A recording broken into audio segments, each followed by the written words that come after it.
Buenas tardes, jóvenes. Tardes, profe. Buenas tardes. Buenas tardes. Hola. Tardes, profe. Buenas. Hola, saludos. El siguiente examen ya quedó para domingo, ¿verdad?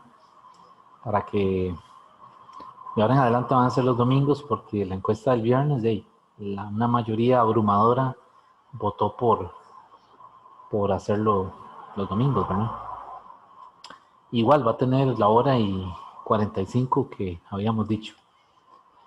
Bueno, hoy tenemos que ver el capítulo de teoría cinética. Estoy preparando unas clases que me falta entregárselas, ponerlas ahí en la plataforma, que es una clase sobre sobre gases ideales y otra sobre primera ley. Entonces, en esta semana tienen que salir, ¿verdad? Que son las clases asincrónicas. Antes de comenzar con el capítulo 20, el capítulo 21, creo que es, o 20, el 20, vamos a hacer un par de problemas del material que hemos venido haciendo, que hemos venido viendo. Este problema es de gas ideal. Dice, un neumático de un automóvil está a una presión manométrica inicial de 200 kilopascales. Cuando se encuentra a una temperatura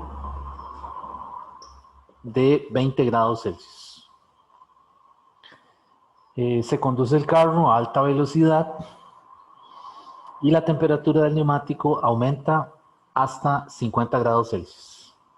Quiere decir que esa es la temperatura final. De la parte A del problema le dice, suponiendo que el volumen del neumático no varía. O sea, la parte A le dice, suponga que V es constante. ¿Ok? Calcule entonces la presión manométrica en kilopascales del aire en el mismo. O sea, le está diciendo que calcule la presión manométrica final. Esa es la parte A. Y la parte B le dice ahora que nuevamente calcule la presión manométrica si el neumático se dilata de forma que su volumen aumenta en un 10%. O sea que ahora otra vez le dice que calcule la presión manométrica final, pero ahora el volumen se dilata. Entonces, en un 10% del volumen original. Ok, entonces vamos a hacer vamos con la parte A. Para la parte A podemos utilizar el gas ideal, ¿verdad? Estamos suponiendo que aquí el aire dentro de la llanta se comporta como un gas ideal. Entonces yo puedo usar esta ecuación. P por V entre T es igual a una constante. Y en la parte A me dicen que el volumen es constante, o sea que el volumen no cambia. Por lo tanto, esto yo lo puedo pasar de este lado. Y lo que me quedaría entonces es que P entre T es igual a una constante. Por lo tanto, P inicial entre T inicial tiene que ser igual a P final entre T final. ¿Ok? Y lo que me están pidiendo es la presión final. Vean que en la ecuación del gas ideal, la P es la presión absoluta. Y lo que nos están dando es la presión manométrica. En el problema, el enunciado del problema dice eso, ¿verdad? Dice que un neumático de un automóvil está a una presión manométrica de 200 kilopascales y le está pidiendo la manométrica final. Entonces, pues yo aquí lo que hago es que despejo la presión final. La presión final absoluta es temperatura final entre temperatura inicial por presión inicial. Entonces, ¿cuál sería la temperatura final?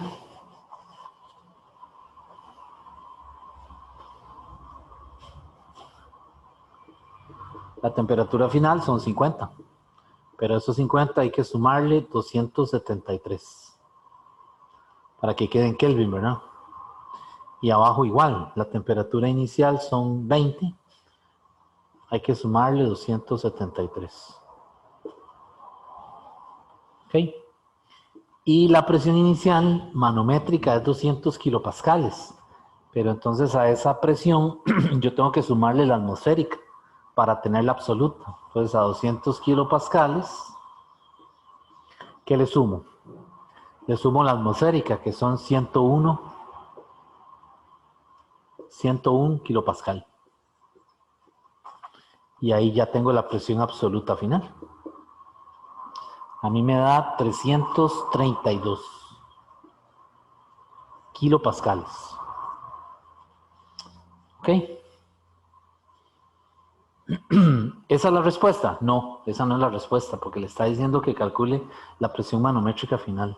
Entonces todavía esto, para encontrar yo la presión manométrica final, a 332 kilopascales, tengo que restarle 101 kilopascales. Y ahí me da entonces la presión manométrica final, que son 231 kilopascales. Entonces hay que tener cuidado con esto, ¿verdad? Hay que fijarse bien qué le está pidiendo el problema, si la presión absoluta o si es la presión manométrica.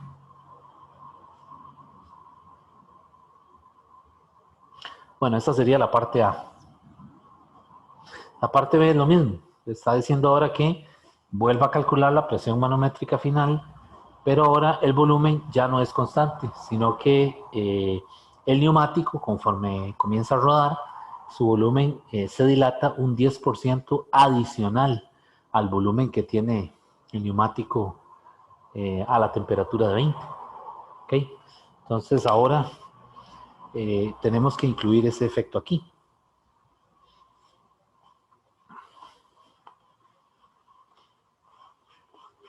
Entonces, como ahora los volúmenes sí están cambiando, entonces yo mantengo el V del lado izquierdo, de este lado, ¿verdad? Entonces la ecuación quedaría como P inicial, V inicial, entre T inicial. Y eso es igual a P final, V final, entre T final. Y de ahí despejo la presión final. ¿Verdad? Entonces la presión final sería entonces pasar esta temperatura para acá. Sería temperatura final entre temperatura inicial, ¿verdad? Por volumen inicial entre volumen final.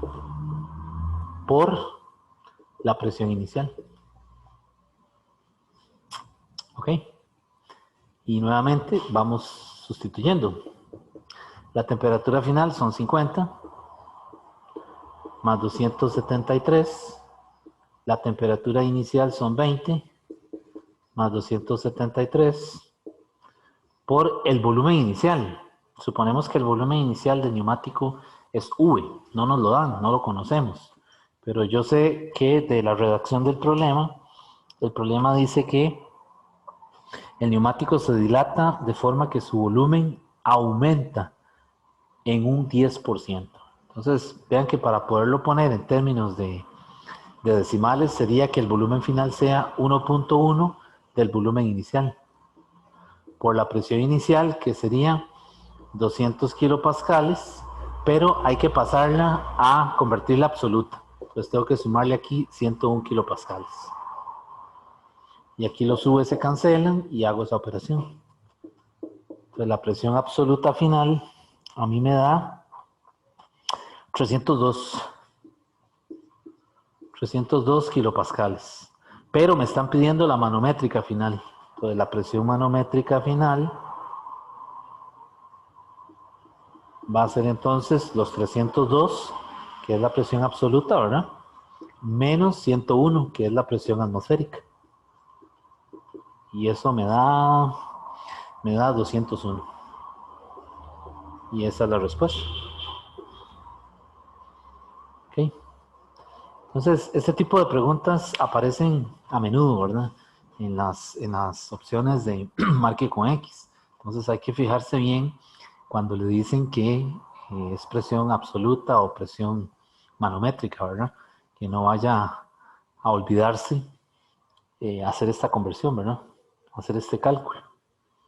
De hecho, esto lo tomé de una pregunta, ¿verdad? Y entonces también está la opción 302. Sin embargo, la correcta es 201. ¿Ok? Entonces no se les olvide, temperatura en Kelvin siempre y la presión que uno calcula, o sea, la presión que uno usa más bien en la ecuación del gas ideal es la presión absoluta. ¿Alguna duda? ¿Está bien? Todo bien. Bueno, entonces vamos a hacer ahora un problema de primera ley.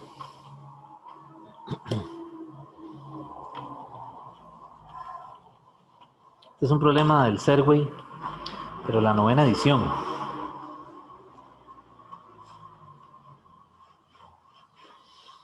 No sé si está en la 10ª. En la 9ª edición es el problema 34. En el capítulo 20, el problema 2034. Que está en la página 620 de la 9ª edición.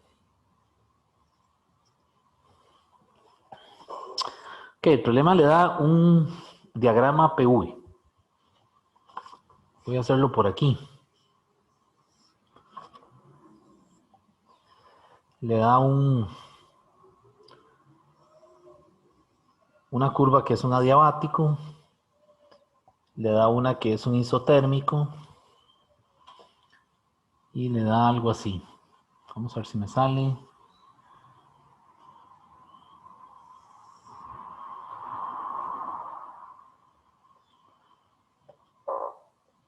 Algo así.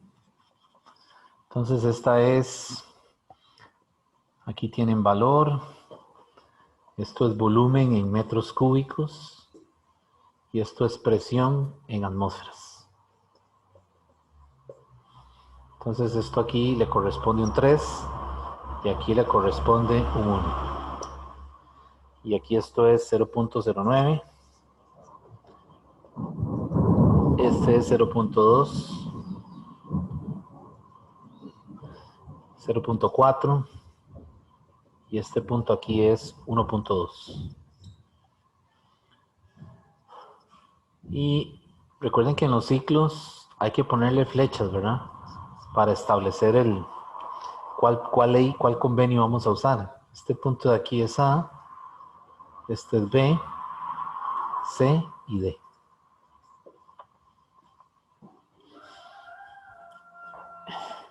¿Ok? Entonces, esto es isotérmico. Esto es isobárico. Esto es isobárico. Y esta es adiabática. Vean que yo hice primero la adiabática y la isotérmica, ¿verdad? Para estar seguro de que la adiabática tiene más pendiente, ¿verdad?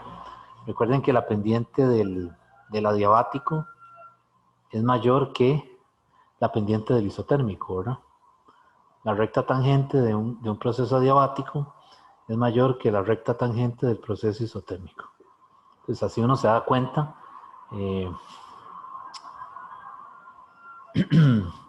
cuál es cuál, ¿verdad? Recuerden que aquí las temperaturas siempre todas son iguales. Bueno, entonces vamos a leer el problema, a ver qué es lo que dice, qué nos dice el problema, el enunciado. Dicen, una muestra de un gas ideal pasa por el proceso que se indica en esa figura. De A a B el proceso es adiabático, de B a C es isobárico, con 345 kilojoules de energía entrando al sistema por calor. O sea, le está diciendo que en el proceso de B a C entra calor al sistema. Y ese calor son 345 kilojoules. ¿Ok? O sea que ahí en ese proceso En esa expansión isobárica, el gas absorbe 345 kilojoules. Por lo tanto, son positivos. ¿Ok? Bueno, luego dice, vamos a ver, de C a D, el proceso es isotérmico, y de D a A, nuevamente vuelve a ser isobárico con 371 kilojoules saliendo, que sale del sistema por calor. O sea que aquí salen 371 kilojoules.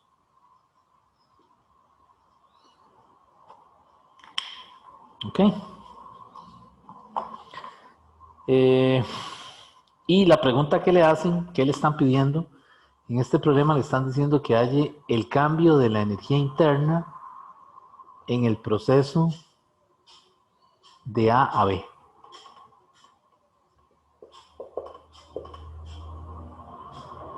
Eso es lo que le está pidiendo. El cambio de la energía interna en el proceso adiabático. ¿Ok?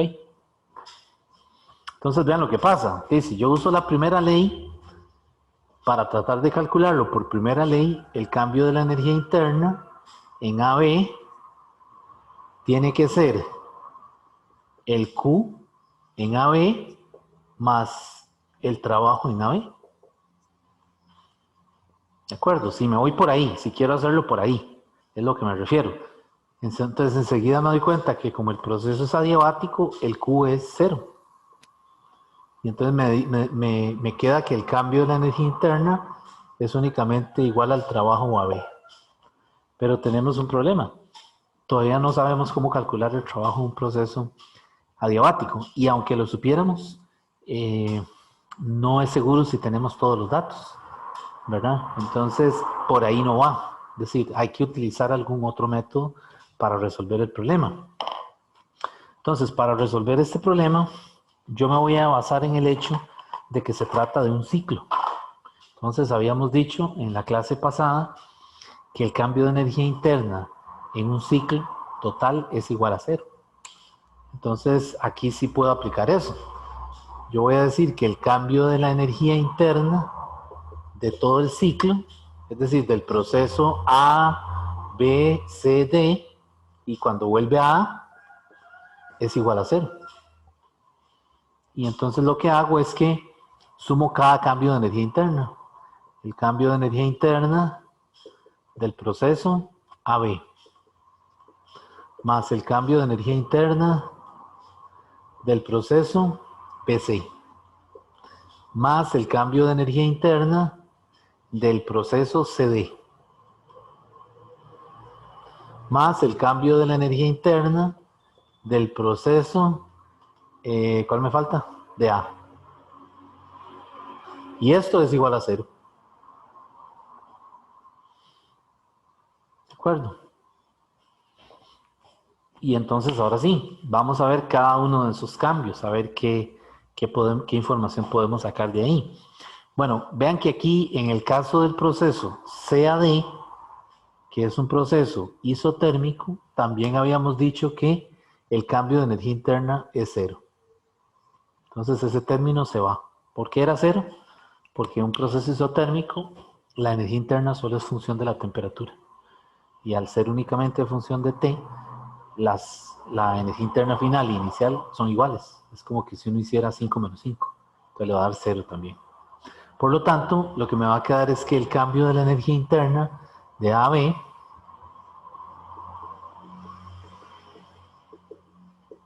va a ser igual al negativo, despejándolo de aquí, ¿verdad? Del cambio de la energía interna de B a C, menos el cambio de la energía interna en el proceso de, ¿cuál me falta? De A. ¿Ok? Entonces ya se está simplificando, ¿verdad? Ya estamos como que tratando de aterrizar el problema para ponerle números, ¿verdad? Y ahora esto, por primera ley, ¿qué va a hacer? Esto va a ser el Q de BAC más el W de BAC. Y esto va a ser el Q de DA más el W de dA. ¿Ok? Y en los procesos isobáricos, el trabajo se calcula como menos P por delta V. Entonces voy a sustituirlo. ¿Qué sería el QVC? Es el calor absorbido en este proceso, que son más 345 kilojoules. Pero vean que tengo que pasar los joules, entonces tengo que multiplicar por 10 a la 3. ¿Está bien? Más,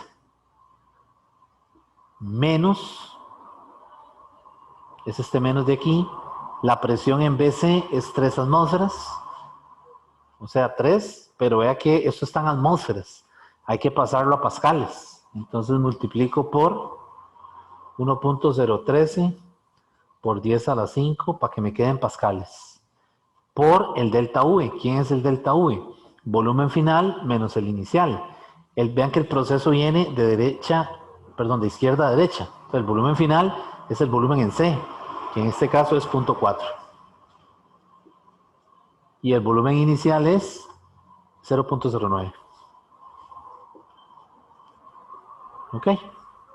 Y esto ya está en pascales. Y esto está en metros cúbicos, así que pascales por metro cúbico me da joules. O sea que estamos bien, porque estos también son joules. ¿De acuerdo? Y ahora hacemos lo mismo aquí. Menos, que es este menos, abro el corchete y me dice cuál es el calor de dA. El calor de dA en ese proceso se excedió. Entonces son los 371, pero tiene que ponerle uno un menos, porque es el calor cedido. Entonces cuidado. Ahí falta un menos por 10 a la 3 para tener los joules, ¿verdad? Más, que es este más de aquí, y el trabajo lo voy a poner aquí abajo. El trabajo sería menos una atmósfera, pero una atmósfera es 1.013 por 10 a la 5 pascales, por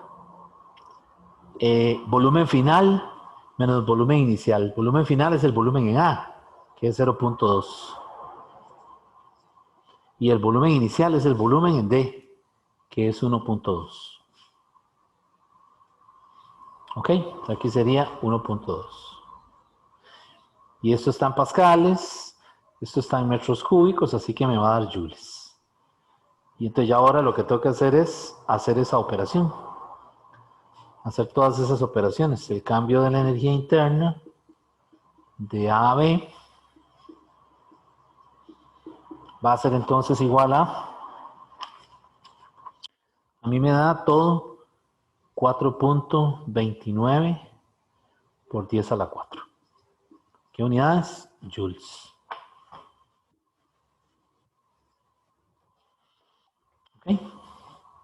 Y ahí tendríamos el cambio de la energía interna. Vea que para resolver este problema estamos haciendo uso de la propiedad del proceso cíclico que vimos en la clase pasada, que es que el cambio de la energía interna del ciclo es cero. ¿Alguna duda de este problema? Profe, Sí. ahí, ¿por qué le puso el menos al 3? Digamos, en el 345, Positivo. ajá, y el menos 3. Es porque el trabajo es menos P delta V. Ah, ya. Porque yo estoy usando el convenio que la primera ley de la termodinámica es Q más W. Pues como yo estoy usando este convenio, el trabajo por aparte es menos P menos la integral de P de V. Ah, ok, ok. Si usted le pone menos aquí, entonces aquí le pone más. Ok, ok. Gracias, profe. Con gusto. ¿Alguna otra duda?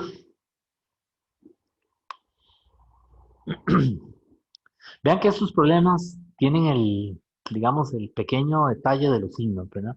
Si usted da un signo botado, ya no le da nada. O sea, no le da, digamos, a lo que uno quiere llegar, ¿verdad? Entonces hay que tener mucho cuidado. Cuando le hablan de calor cedido, es porque ese Q es negativo. ¿Ok? Entonces vean que aquí tuve yo que poner el negativo para, es decir, para mantener ese convenio que habíamos dicho de la primera ley. Bien, entonces, si no hay dudas, vamos a continuar. Voy a borrar para pasar a continuar con el material.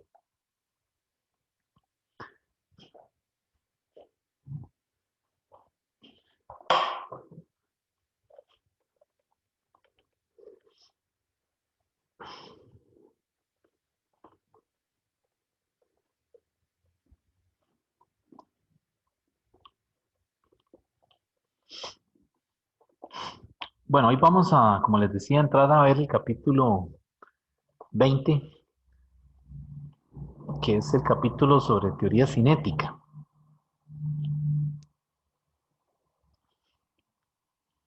La teoría cinética apareció más o menos como eh, más o menos como en 1880 por ahí. La comenzaron a desarrollar. Antes, ya estaban trabajando en ella desde 1850. Pero es decir, ya cuando aparece, es decir, ya unificada, ¿verdad? Es alrededor de ese año. Así que, como pueden ver, es bastante viejo esto, ¿verdad? Y por supuesto es un modelo, es una teoría que tiene, ¿cómo se dice? Hoy en día, eh, ¿cómo se llama? No explica la mayoría de los fenómenos. Para eso hay una rama más moderna que se llama la mecánica estadística, que es una rama de la física que engloba o que tiene dentro de ella a la teoría cinética.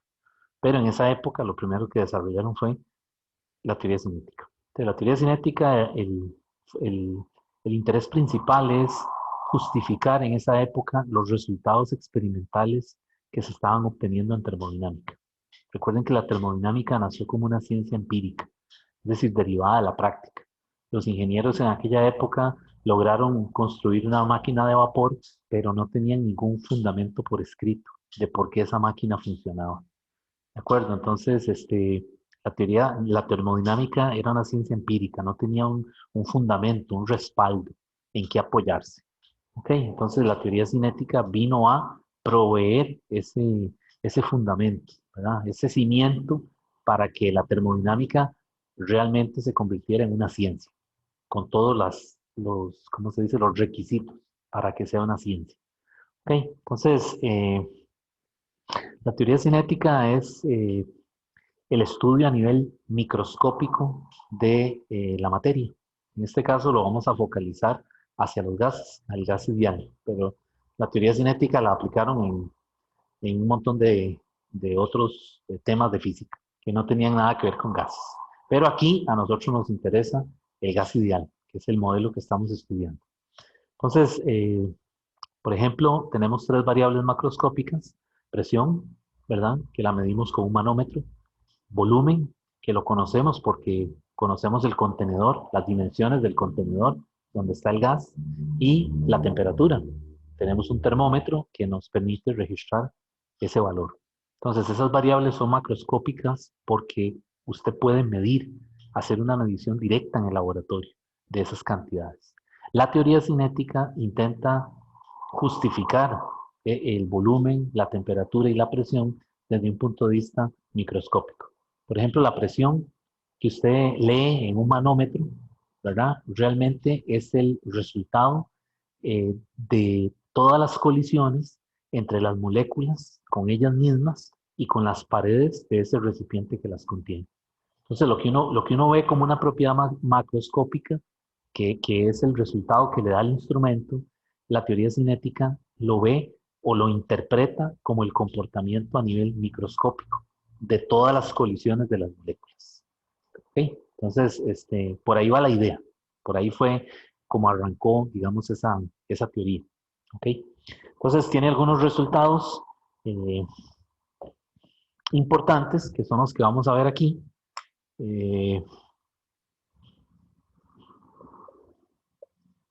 Y lo primero es que la gente que desarrolla la teoría cinética se imagina que tiene las moléculas en una caja, como una caja de galletas, una caja con forma de un cubo. ¿Ok? Entonces, eso es lo primero que se imaginan para poder, digamos, ¿cómo se llama? Aislar el problema. Entonces, bueno, esto no me salió como un cubo, yo soy muy malo dibujando, pero entonces ustedes se imaginan que eso es un cubo, ¿verdad? Entonces, le quito esta porque se ve peor. Entonces, ellos se imaginaron una molécula adentro de esa caja que tiene una velocidad v y que tiene una masa m, que le voy a poner un 0 para referirme a que es la masa de una molécula. ¿Ok? Entonces, ellos ponen a esa molécula dentro de esa caja, que no solo es una, son muchas, ¿verdad? Pero entonces ellos comienzan simplificando el problema lo más que se pueda. Y entonces aquí usan las leyes de Newton, de la mecánica. Lo que ustedes conocen que ya estudiaron en la física general 1, por ejemplo, la energía cinética es un medio de mv cuadrado. La segunda ley de Newton, la fuerza promedio es delta P entre delta T. Y la otra cosa es que delta P, nos dijeron por ahí en física 1, cuando vimos colisiones, que era P final menos P inicial, ¿verdad? Nos contaron eso, ¿verdad? Bueno, esos son resultados de mecánica. Pues aquí la gente que trabajó con esta teoría cinética eh, echaron mano de la mecánica, porque era lo que tenían en ese momento. El físico, ¿verdad? En particular, porque el químico es decir, no contaba con eso. Entonces el físico dijo, bueno, vamos a usar lo que tenemos. Y resulta que funcionó. Entonces aparecieron algunos resultados que son los que voy a poner ahora. Por ejemplo, el tiempo de una cara a la otra del cubo, un cubo que tenga arista D o, o lado D, el tiempo es 2D entre V. Y esa V es la velocidad en X, suponiendo que se mueve en X, eh, la XY. Pero esa XY no se refiere a inicial, se refiere a que se trata de la partícula o la molécula iésima. ¿Ok? Entonces ellos dijeron, bueno, imaginémonos una. ¿Qué hace una molécula? Entonces de ahí, una molécula colisiona con esta pared, la colisión es elástica, ellos también supusieron eso, colisiones elásticas. ¿Qué significaba que la colisión fuera elástica? ¿Quién me dice?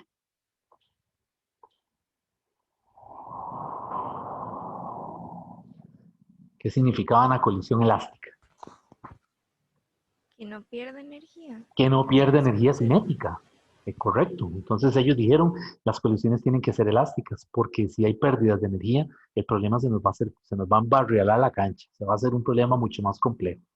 Ok, entonces cuando la molécula sale de aquí, pega en esta pared, rebota en la otra, la velocidad con la que va es v y con la que rebota es menos v, para suponer que son choques elásticos.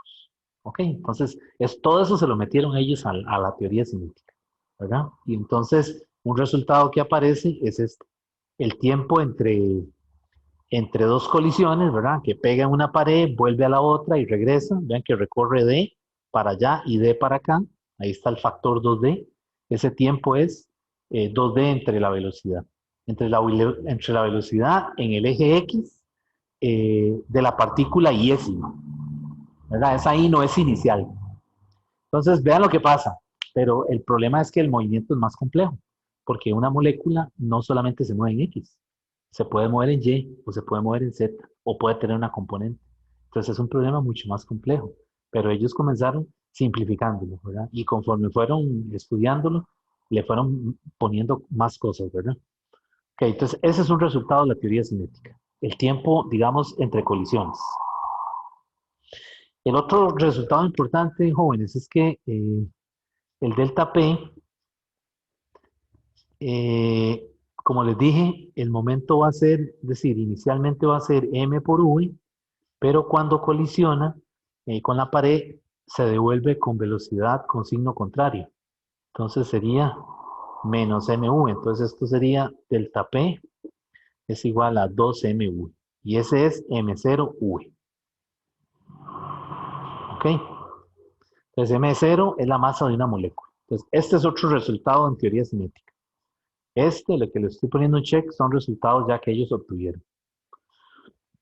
Entonces también lo vamos a necesitar. Bien, el otro resultado que aparece por ahí es este. Ellos dijeron que la energía cinética, un medio de m0, velocidad promedio al cuadrado, es igual a 3 medios de kBt. Vean de dónde salió este resultado. Ese es otro resultado. Ese resultado viene de un teorema que ellos desarrollaron, que ahí se lo comenta en el libro, que se llama el teorema de equipartición. Es decir, ellos cuando estudiaron esto de los gases necesitaban repartir la energía, ¿verdad? Es decir, cómo hacer para estudiar la energía en un gas que está contenido en un recipiente. Si las moléculas unas se mueven en X, otras en Y, es decir, es un movimiento súper desordenado. Y lo peor de todo es que el ojo humano, ¿verdad? Los sentidos no perciben las moléculas porque las dimensiones son muy pequeñas. Entonces, imagínense la complicación a la que se enfrentaron, ¿verdad? Pero claro, como siempre, se la jugaron y dijeron, no, está bien, vamos a aplicar la mecánica clásica, pero también como son muchas partículas, vamos a hacer un análisis estadístico. Entonces usaron los conceptos de probabilidad, promedio, esos conceptos que se toman de la estadística, ¿verdad? Y aquí aparece la velocidad promedio de el gas. Es decir, suponen que todas las partículas en un gas dado, bajo ciertas condiciones, a una temperatura dada, tienen la mayoría de las moléculas o todas la misma velocidad. ¿Eso es cierto verdaderamente? No, no es cierto. Pero en esa época, ni modo, eso era lo que había y entonces con eso fue que comenzaron a jugar. Entonces, aparece este resultado. Este resultado viene del teorema de equipartición de la energía. Dice que un medio de M0 es la masa de una molécula, eh, por V promedio al cuadrado es 3 medios de kBt. Esta kBt, recuerden que era la constante de Boltzmann, ¿verdad? Y el 3 que aparece ahí, ese 3 se refiere a los grados de libertad. ¿Qué quiere decir los grados de libertad? GL. Bueno, los posibles movimientos que tiene esa molécula. Entonces ellos dijeron, bueno, una molécula se mueve en X, se puede mover en Y o se puede mover en Z. Entonces son 3 sentidos, X, Y, Z, y pusieron un grado de libertad por cada uno. Entonces al sumarlos, ya aparece un 3 ahí. Entonces ese 3 se refiere a esos grados de libertad. Es decir, la molécula tiene igualdad de probabilidades, por decirlo de alguna manera, de que se mueva en X, en Y o en Z. Y entonces precisamente el teorema de equipartición, eso es lo que dice. En el volumen, en la 10ª edición,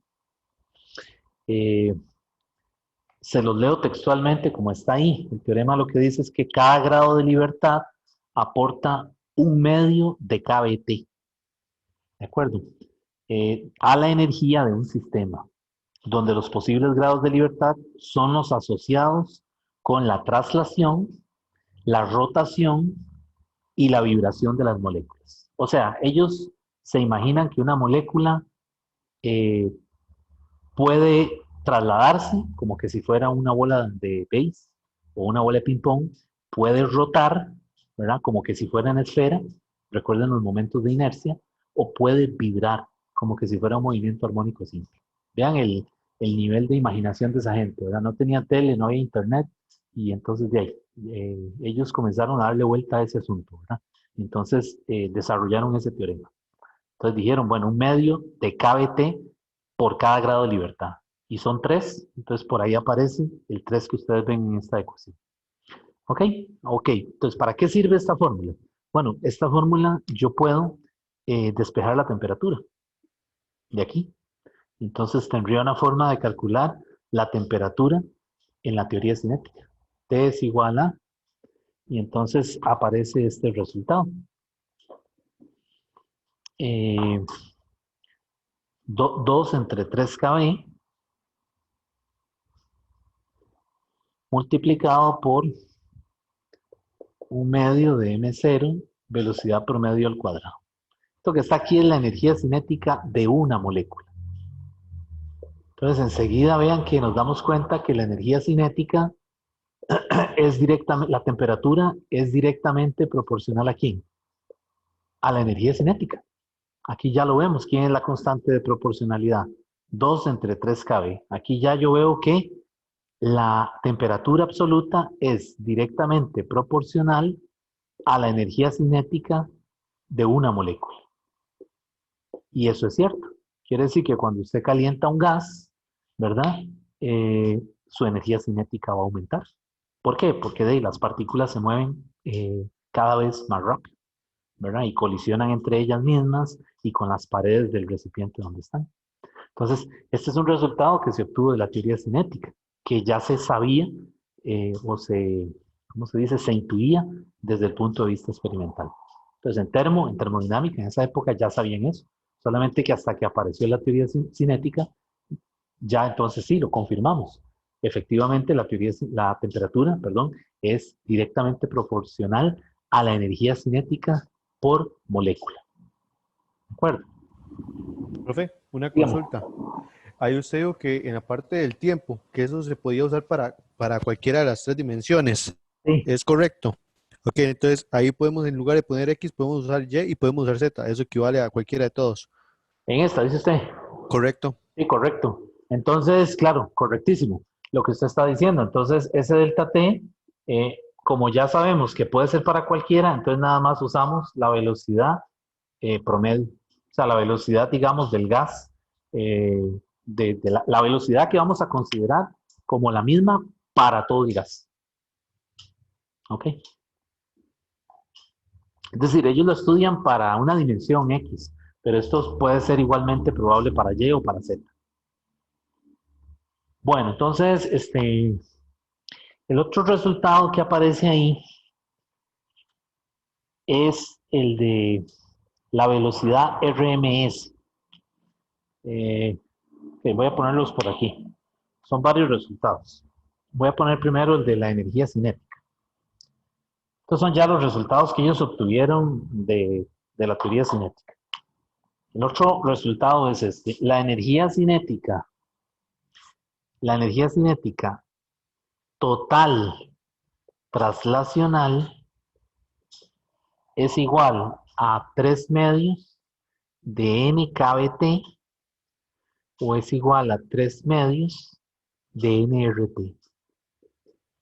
O también es igual a n multiplicado por ¿quién? Por la energía cinética de una molécula. m0, velocidad promedio al cuadrado. O sea, todas esas posibilidades son correctas para calcular la energía cinética traslacional total. O sea, aquí nos estamos refiriendo a un gas que está en un recipiente y queremos conocer o calcular la energía cinética traslacional de todo el gas, de todo el recipiente. Entonces puede ser 3 medios de nRT o puede ser n por la energía cinética de una molécula o puede ser 3 medios de n kBt. Ahora, algunas veces en las preguntas de examen le dicen que calcule la energía cinética traslacional por molécula, no total. ¿Y qué hay que hacer aquí entonces? Quite la n. Entonces, si es una molécula nada más, una molécula, entonces la K traslacional de una molécula es 3 medios de kBt. Y aquí sí es n porque es la de todas. Entonces, vea la diferencia. ¿Ok? Entonces, en esas preguntillas hay que tener cuidado, porque se va uno con todo, ¿verdad? Si no leyó bien. Entonces, hay energía cinética traslacional total y energía cinética traslacional de una molécula. Bueno, entonces ahí está Profe, dígame. ¿qué significa esa N? Esta N es el número de moléculas, Ok, el número total. Cuando yo lo multiplico por la energía cinética de una, porque esta es la energía cinética de una, de ahí me da el total, me da la energía cinética traslacional total. ok, gracias. ¿Ok? Bueno, entonces, la energía cinética. Les decía que el otro resultado importante es una velocidad que se llama la velocidad, la velocidad o la rapidez media cuadrática.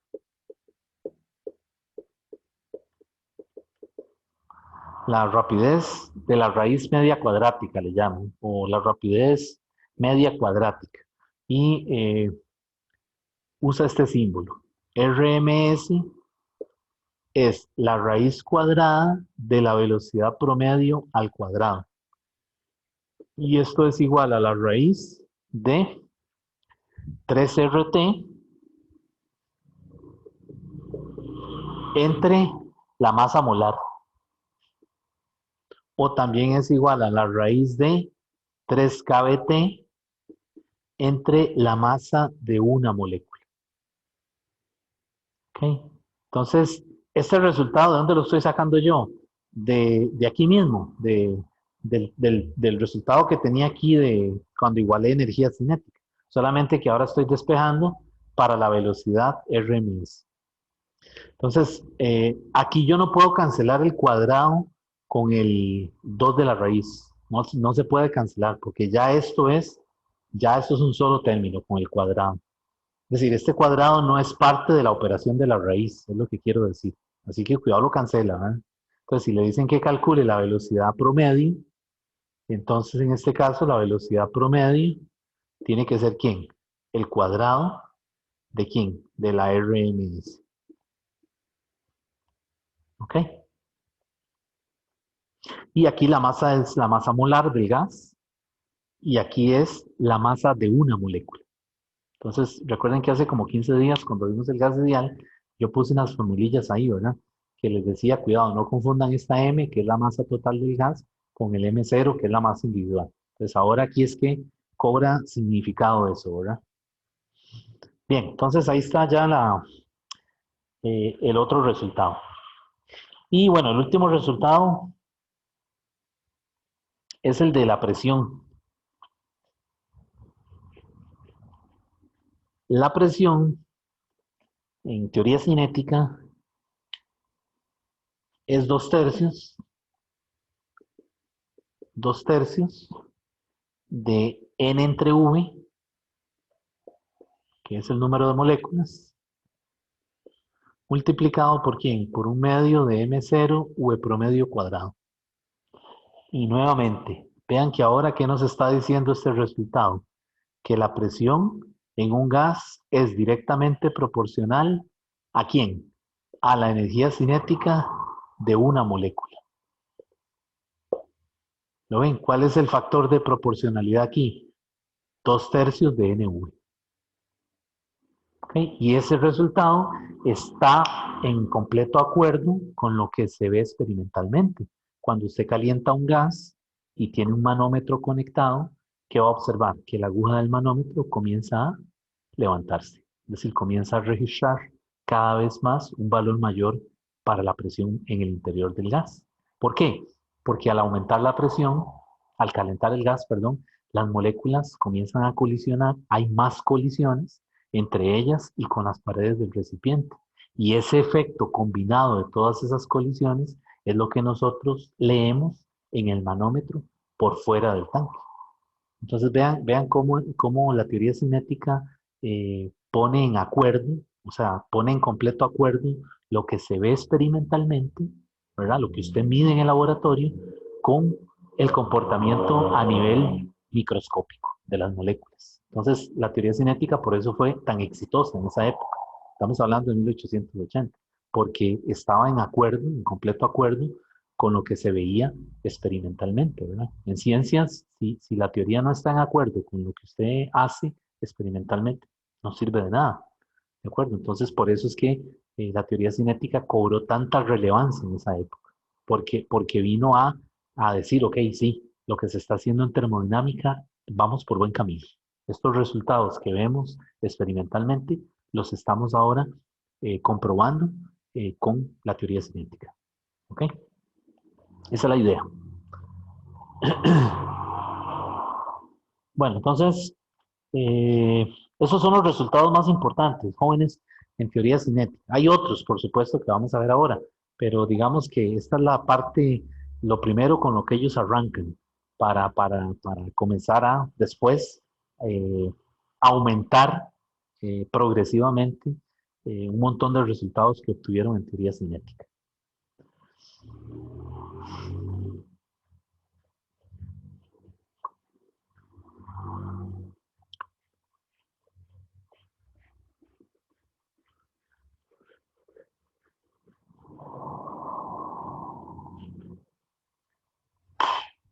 Bueno, entonces, Voy a ver un poquito más de teoría para ver si hago un problema de esto, ¿verdad? Ya con lo que hemos visto. La otra cosa es que con la teoría cinética también se pueden calcular los calores. Entonces, eh, yo puedo calcular un calor a presión constante, ¿ok? Y puedo calcular el calor a volumen constante. Es decir, yo puedo calcular el calor en un proceso isobárico o en un proceso isocúrico. Entonces, en un proceso isobárico, Q se calcula así: N, que es el número de moles, por Cp por delta T. Y en un proceso isocórico, Q es N por Cv por delta T.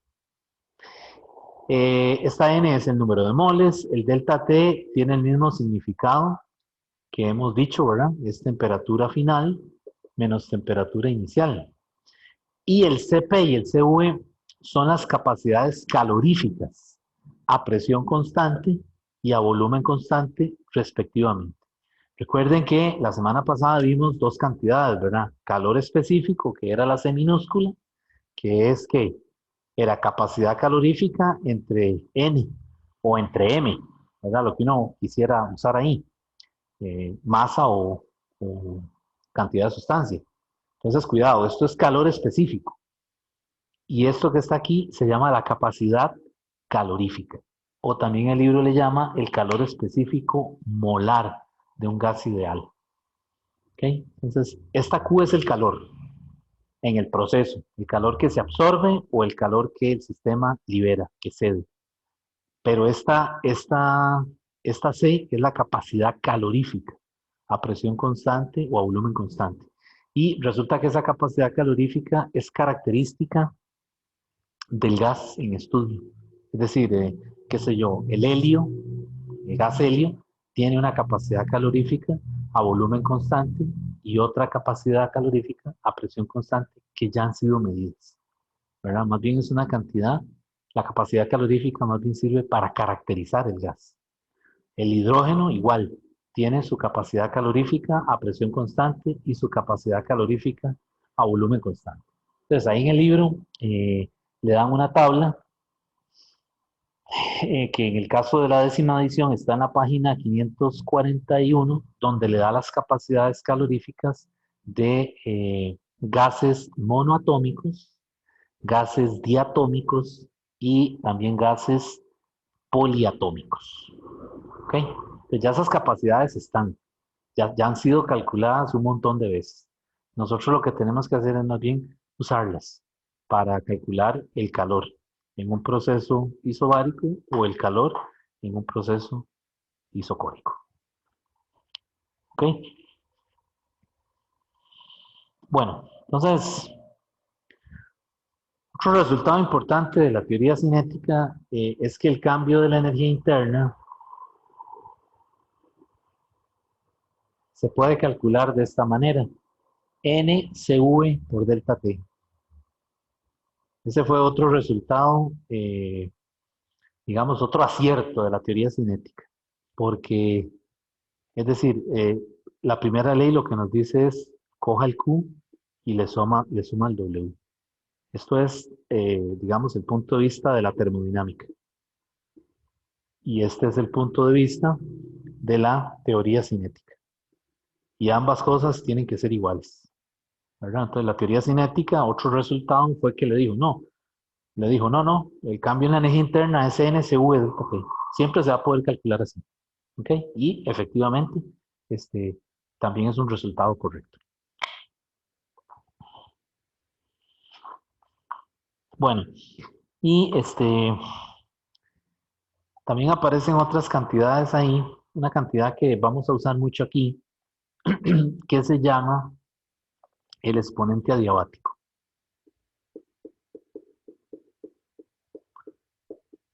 El exponente adiabático.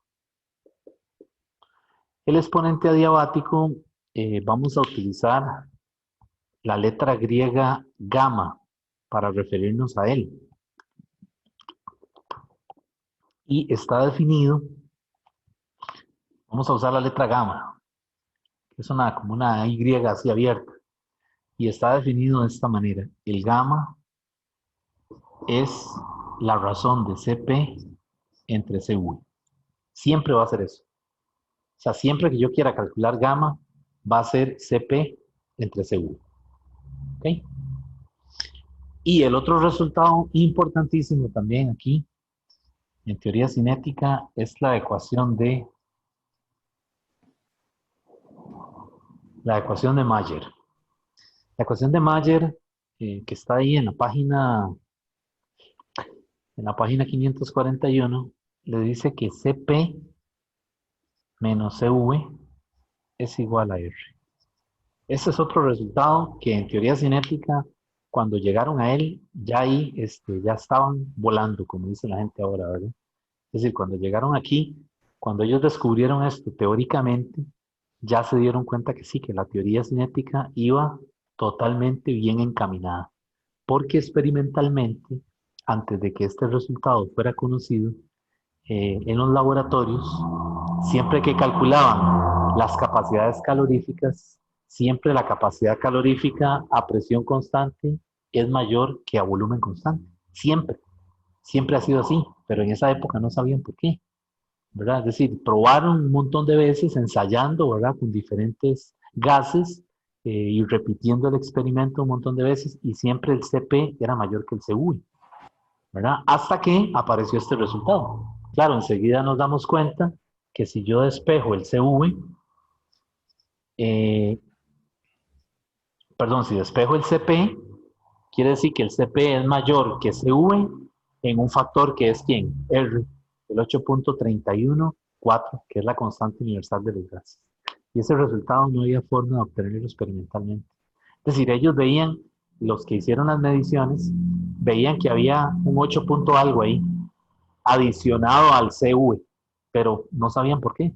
Hasta que de la teoría, los que desarrollaron la teoría cinética, le dijeron, sí, eso tiene un nombre, se llama la ecuación de Mayer.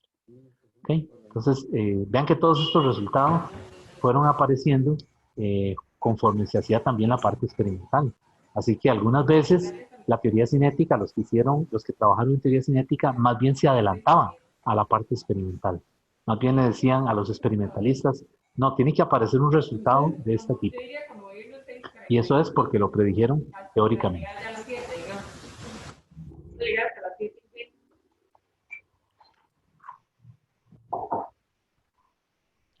Bueno, entonces,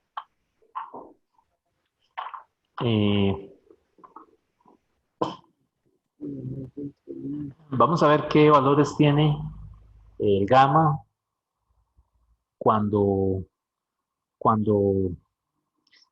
tenemos diferentes gases, o sea, gases monoatómicos, diatómicos, poliatómicos. Les voy a poner eso ahora aquí en la pizarra.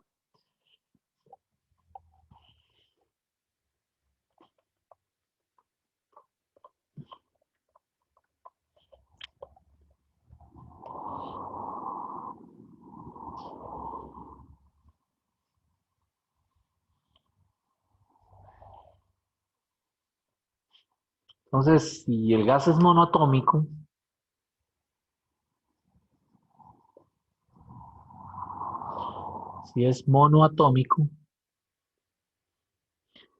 resulta que el CV son 3 medios de R y el CP son 5 medios de R. O sea, siempre va a ser así. O bueno, todos los gases que sean monoatómicos, por ejemplo, helio, xenón, radón, argón, se comportan similarmente. Entonces, el CP y el CV siempre tienen esos valores. No, bueno, no siempre, pero, es decir, estos valores son muy parecidos para gases monoatómicos. Entonces, en general, se escoge que para CV sea 3 medios de R y 5 medios de R y CP. Y el gamma, entonces es CP entre CV. Entonces sería coja 5 medios de R y lo divide entre 3 medios de R. ¿Ok?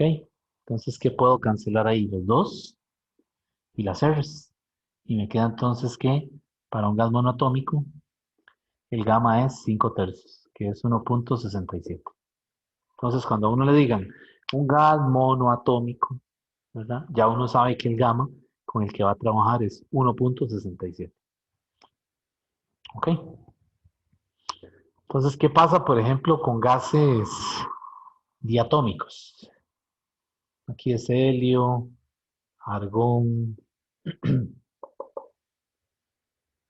En el caso de gases diatómicos, entonces tenemos, por ejemplo, hidrógeno, nitrógeno, oxígeno. El CV es ahora 5 medios de R. Y el CP es 7 medios de R.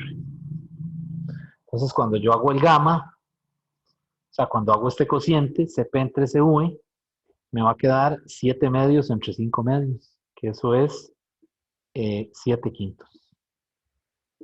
Y eso es 1.4.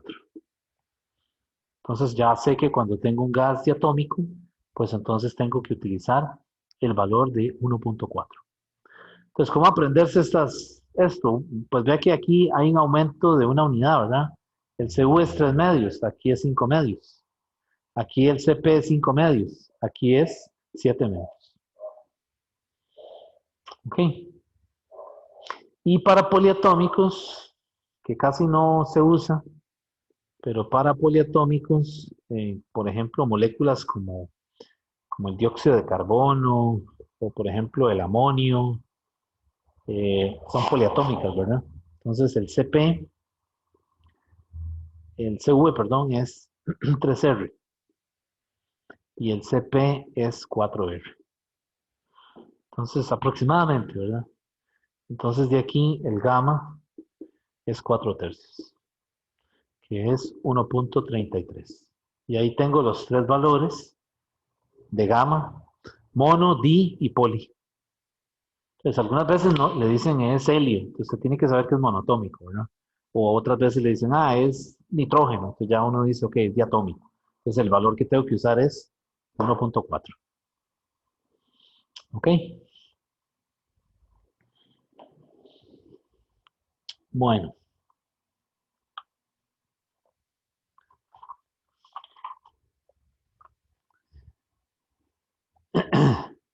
Bueno, vamos a continuar.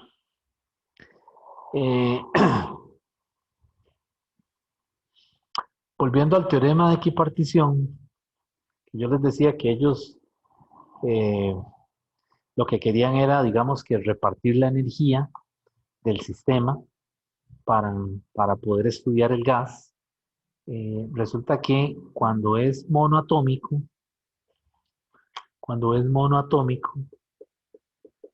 solo hay traslación. ¿De acuerdo? Entonces, imagínense un átomo de helio. Es como que si fuera una partícula. Entonces, la rotación y la vibración se desprecian. Es como que usted tuviera una piedra, ¿verdad? Que la lance. Solamente tiene velocidad de traslación. ¿Okay? Entonces, aquí hay 3 grados de libertad. Por ejemplo, el helio. Pero, por ejemplo, si usted tiene un gas diatómico, como por ejemplo el nitrógeno, ¿qué pasa con el nitrógeno? ¿Cómo podríamos imaginarnos el nitrógeno? ¿O cómo se lo imaginaron esa gente en esa época? Pues ellos dijeron, el nitrógeno tiene que ser un átomo de nitrógeno unido por un enlace, que ya en esa época los químicos trabajaban en la teoría del enlace, y el otro átomo. Entonces, ¿esto a qué se parece? A una masa pegada a una barra y del otro extremo otra masa. Y ese problema ya lo hemos resuelto en Física General 1. ¿Cómo se llama ese problema? Es el problema del rotor rígido que llaman, ¿verdad?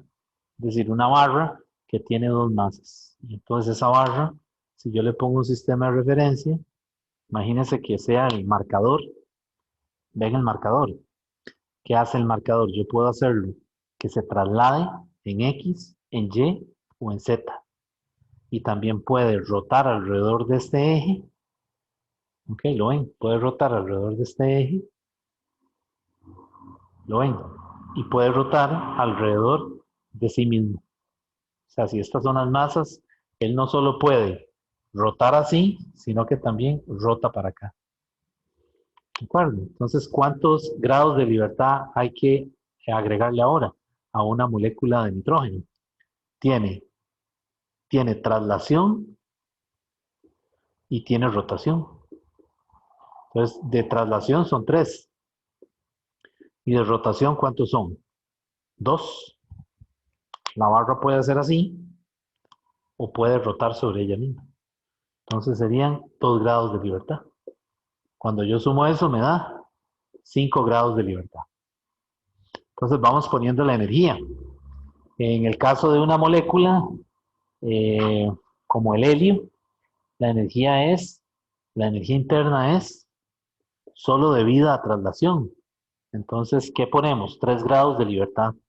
O sea que sería 3 medios de nRT.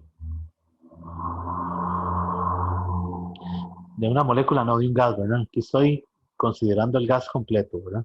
3 medios de nRT. Aquí son 5 grados de libertad. Entonces, la energía interna, ¿qué sería? Una parte se va en traslación y otra parte se va en rotación. Entonces, aquí son 3 más 2, 5 medios de nRT para moléculas diatómicas. Ven, entonces así los físicos de esa época decidieron, ¿cómo se dice? Repartir la energía, si se puede decir de esa forma, ¿verdad? Porque ellos, por lo que veían experimentalmente, sabían que la energía algunas veces sobraba, ¿verdad? Es como cuando usted compra algo para repartir entre varias personas, algo de comer, y sabe que faltan 2 personas, y ya les dio a 3, por ejemplo. Entonces usted sabe que todavía cuenta con una parte que tiene que darle. En esa época, ellos también se dieron cuenta que les sobraba energía. Entonces dijeron, aquí hay algo raro. Quiere decir que este sistema tiene otra energía asociada a otro grado de libertad. Ok, entonces, por ejemplo, se les ocurrió quitar el enlace en la molécula diatómica y poner un resorte. O sea, imaginarse un resorte de constante K, como que si fuera el problema de los bloques pegados a un resorte que está haciendo un movimiento armónico simple. Entonces ahí hay energía debida a ¿qué? A la vibración de un movimiento armónico simple. Entonces ahora hay otro grado de libertad. Aquí hay ahora, cuando la molécula le ponen un resorte, o se imagina un resorte, ¿verdad? Esto es un modelo que ellos imaginaron. Ahora tiene traslación, tiene rotación y tiene también ¿qué? Vibración. Entonces tiene 3 de traslación, 2 de rotación y 2 de vibración. Déjenme ver si estoy sumando bien. 7, digo 3 y 2, 5 y 2, 7. ¿Ok?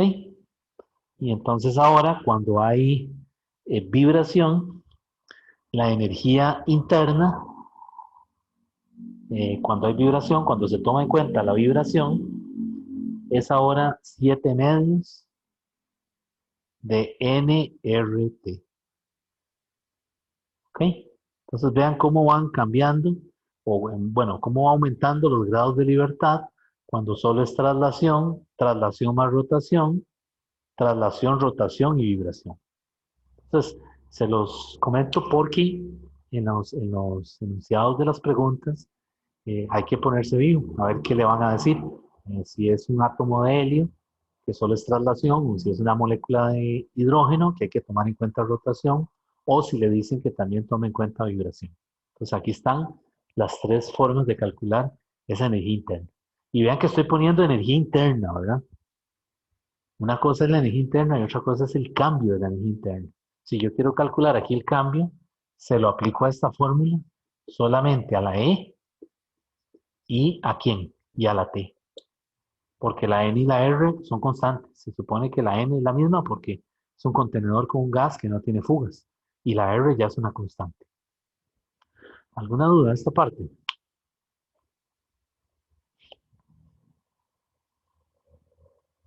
¿Está bien? Bueno, la cosa es verlo aplicado a un problema. Así como le estamos diciendo, después vamos a hacer problemas de esto, ¿verdad?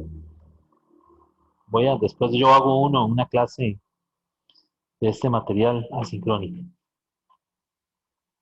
Ok, entonces, bueno, vamos a continuar si no hay ninguna duda. Profe, Dígame. tengo una pregunta. Perdón. Esto de tomar en cuenta traslación, rotación y vibración, no hay que asumirlo, tienen que decirlo. Eh, O hay casos en que tenemos que asumir. bueno, hay casos en que sí, porque lo que yo le decía, si le hablan de que es un átomo de helio, que es monoatómico, solo hay traslación. Pero, si Hay por en el ejemplo, caso de los otros, que puede o no tener, según lo que veo ahí. pero en estos dos casos, digamos, para tomar en cuenta vibración, tendrían que decirlo. Ok, Tendrían que ok. decirle, darle alguna sugerencia o hacerle en el enunciado de la pregunta ponerle alguna oración que le sugiera a usted que use 7 medios de R cuando hay vibración, ¿verdad? O sea, porque yo no sé, yo pensaría que vibración siempre se da o no, o porque no se daría. Siempre se da. Lo que pasa es que el modelo lo vienen complicando. Es decir, cuando ya Ajá. llegan a moléculas diatómicas, primero usan estos 5 medios de NRT, pero ya después se dan cuenta que una molécula también tiene vibración. Entonces, digamos, la descripción más correcta es el caso que tiene vibración también incluida. Ok, ok, gracias. Bueno,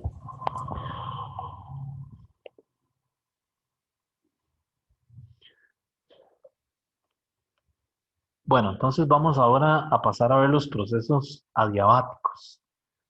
La semana pasada, si recuerdan, estábamos calculando los trabajos en los diferentes procesos, ¿verdad?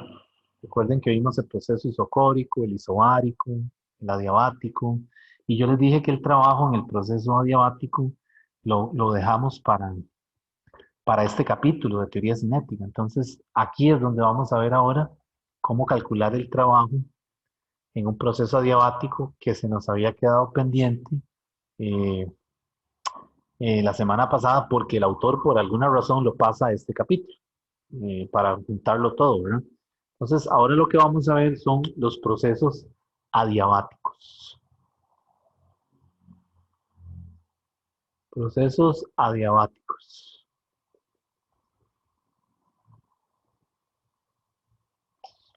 Entonces, en los procesos adiabáticos, pues ya sabemos que el Q es cero. Es decir, ya nos dijeron por ahí que no hay transferencia de calor, ¿verdad? Ni el sistema cede ni tampoco absorbe.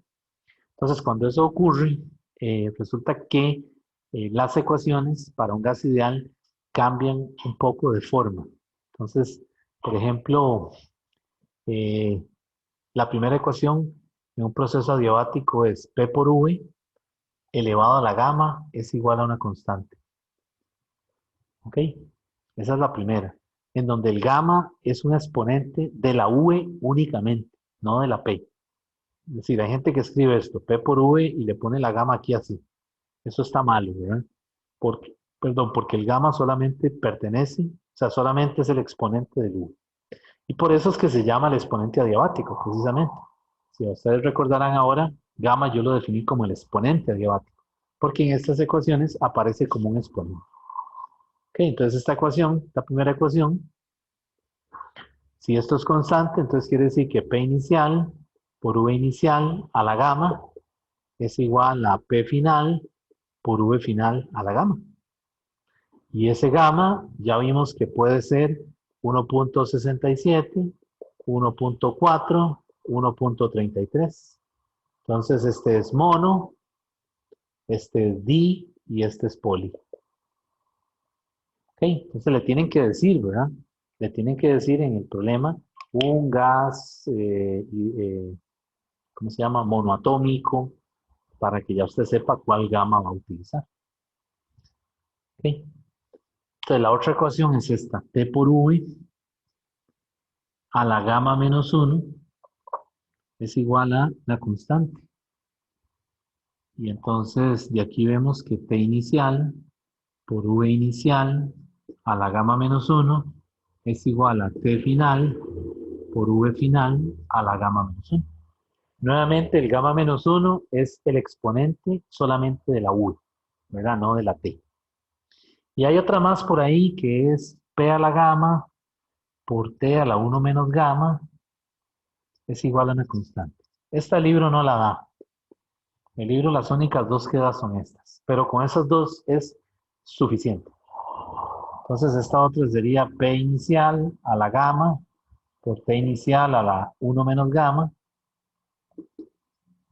es igual a P final a la gamma por T final a la 1 menos gamma.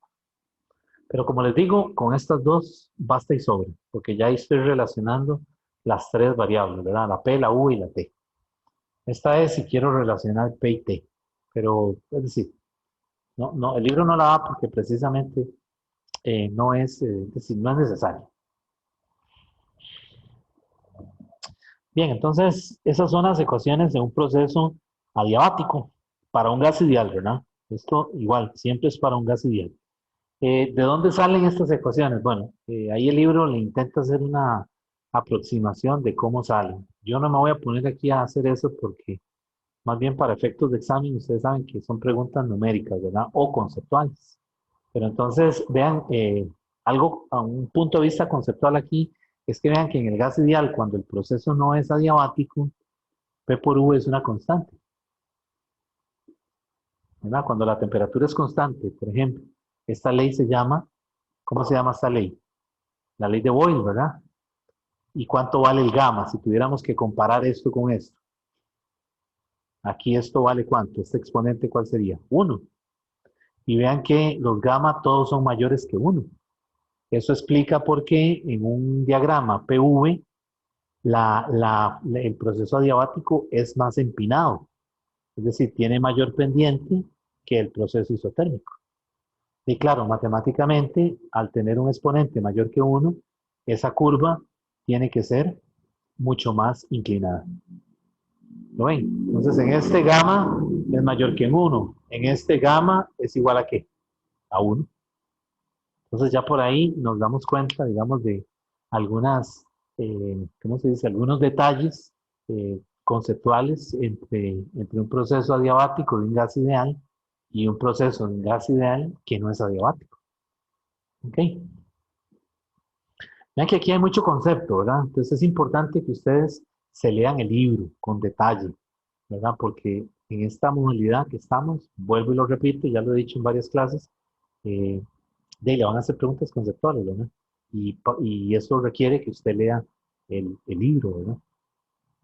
Yo trato por eso de enfocar la parte conceptual lo más que pueda, ¿verdad? Eh, motivándolos a ustedes a que lean el libro, ¿verdad?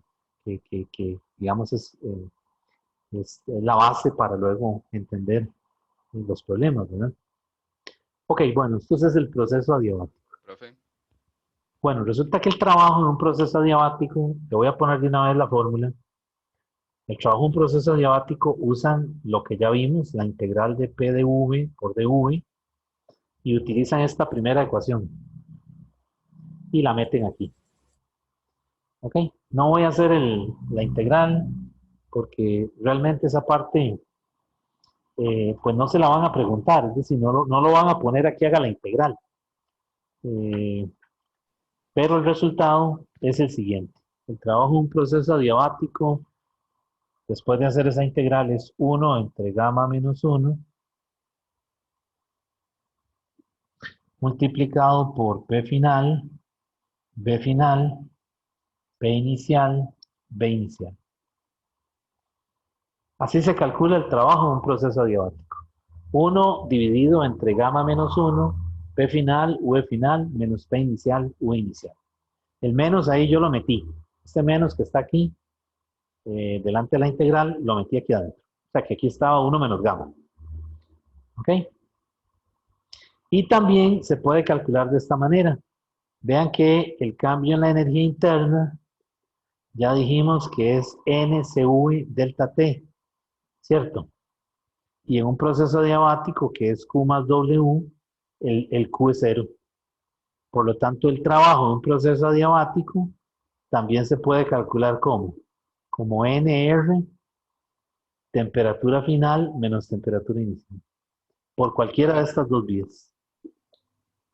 Se los digo porque algunas veces los estudiantes se empeñan en usar esta únicamente y esta es más larga. Y algunas veces en los datos que le da el problema ya le dan la temperatura final y la inicial y le dan el número de moles. De ahí, haga esa resta y multiplique por NR y también tiene el trabajo adiabático, ¿verdad?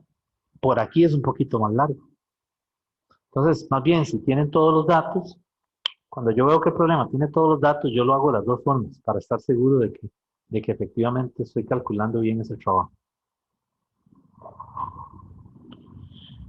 Ok, entonces esta era la fórmula que nos faltaba, que no pudimos ver la semana pasada, que era el cálculo del trabajo para cuando tenemos un proceso adiabático. O sea, un proceso que es más empinado, ¿verdad? Que el proceso isotérmico. Nuevamente, vean que en el proceso isotérmico, en cada punto de la isoterma, de esa curva que se llama isoterma, la temperatura es constante. Por eso es isotérmico.